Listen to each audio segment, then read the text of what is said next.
Hi, I'm Peter Dunsmore, and in this video series I'm going to show you how to make this box for getwoodworking.com.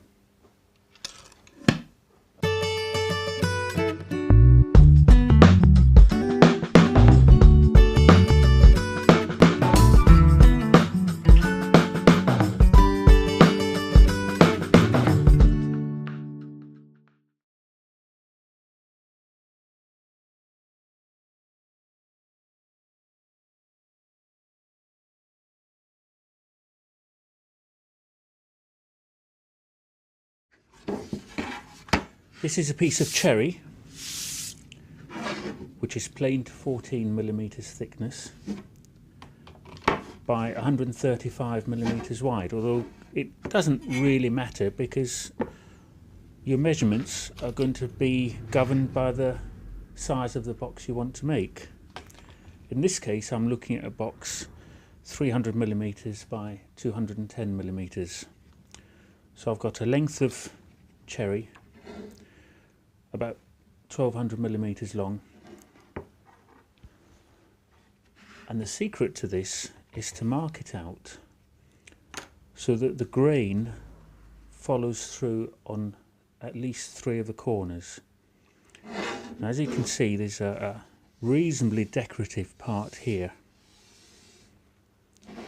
So what I plan to do is to make a side here, a front, the other side, and then the back.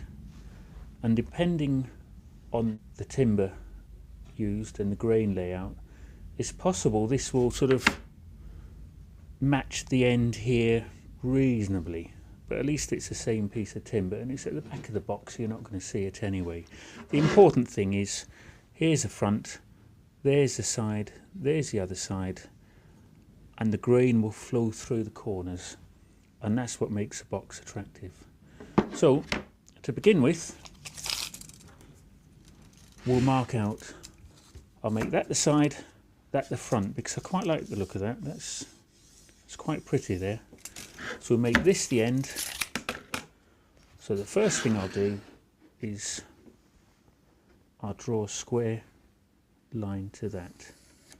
That's got to be 210mm from here. So I'll mark out 210. At this stage, doesn't have to be spot on, just mark your lines. Now, one side, this is now the front.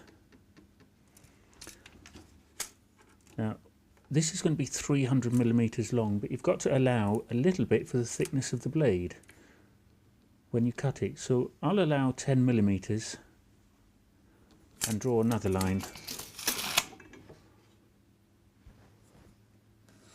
And I'll just shade down here because that's where the saw is going to cut. And I'll measure 300mm to here and draw another line square.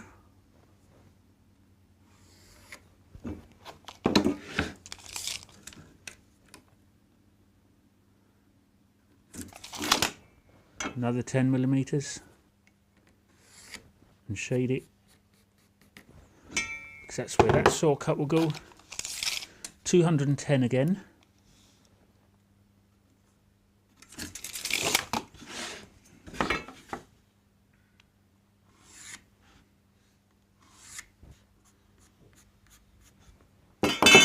And then 300, and this is the back of the box.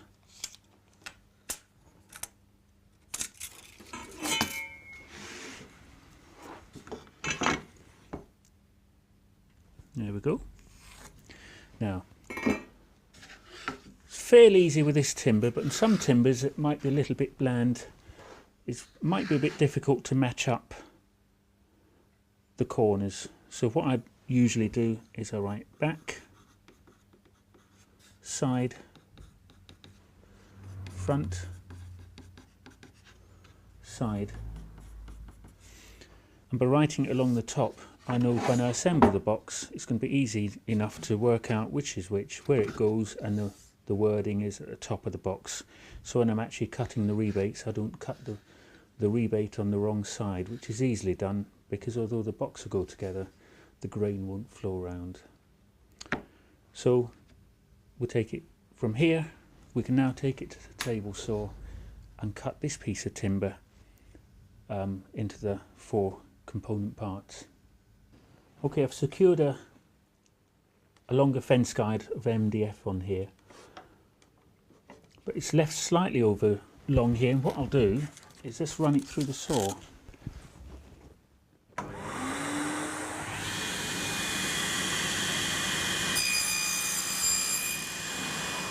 Now I can use the end of this as a guide for when I'm cutting the boards.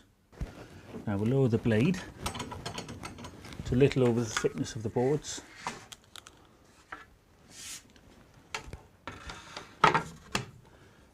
To begin, we're just going to cut between the 2 pencil lines on the shaded area, right down the middle. So line it up with the edge of the MDF. Lick your fingers if you want a little more grip.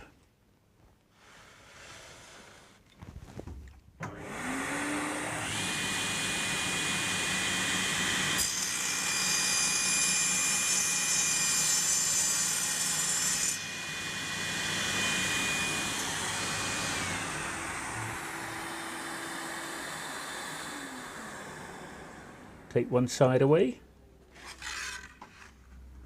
and then repeat the process.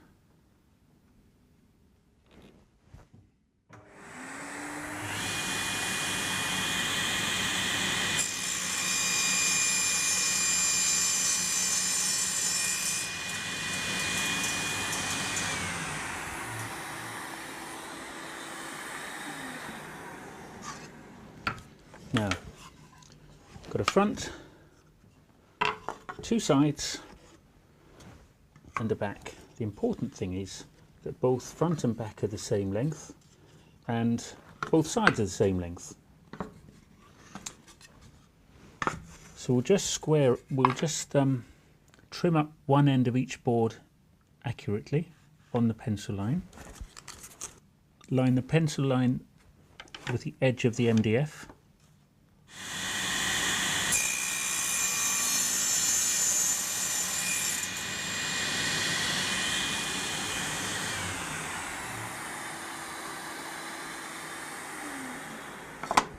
We've got the front and the back now with 2 ends cut. Turn it round. Make sure they butt up together here.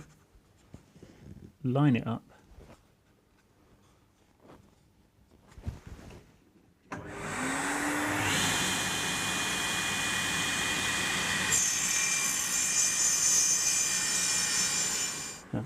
This guarantees the front and the back being identical length. So we'll repeat the process for the sides.